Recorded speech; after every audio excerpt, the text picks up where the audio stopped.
తెలంగాణ వచ్చిన తర్వాత మొట్టమొదటి పరిపాలన స్టార్ట్ అయిన తర్వాత కల్వకుంట్ల చంద్రశేఖరరావు గారు చేస్తున్నటువంటి నియంత పోకడ పైన నిప్పులు గుమరించినటువంటి పాటకాడు ఉండు అంటే తెలంగాణలో ఏపూరి సోమన్న. అలాంటి ఏపూరి సోమన్నకు ₹1 రివార్డ్ ఇవ్వచ్చుగా రేవంత్ రెడ్డి. ఏ లెక్కతో ఇయ్యలే? ఆయన అరగుడు కాదా? ఎంతో మంది మేధావులు ఉన్నారు, ఎందుకు ఇయ్యలే? నీ జోక్ తెలియదు కాబట్టి ఇయ్యలే. ఎవడెవడు ఏ పార్టీలు ఉండు, ఎవడెవడు ఎవరికి పాట రాసిండు, ఎవడెవడు ఏడేడ పైసలు తెచ్చుకున్నా తెలియదా? సోమన్న అరుగుడేగా. ఒకవేళ నీకు సపోర్ట్ చేస్తానని నీ పార్టీలో ఉన్న వాళ్ళకే ఇయ్యాలనుకుంటే కూడా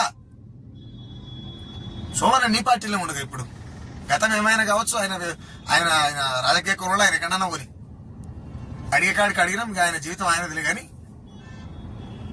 సోమన్నకి ఇవ్వచ్చు కదా ₹1 రివార్డు, సోమన్నకి ఇవ్వచ్చు కదా. సోమన్న అరుగుడు కదా రేవంత్ రెడ్డి గారు.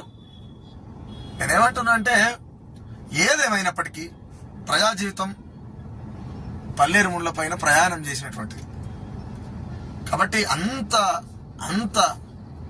విప్లవాత్మకమైనటువంటి జీవితాలని, వాళ్ళ ప్రాణాలను అర్పించినటువంటి వాళ్ళకు గౌరవం దక్కాలి ఎప్పుడైనా. ఏ ఎండకా గొడుగు పట్టే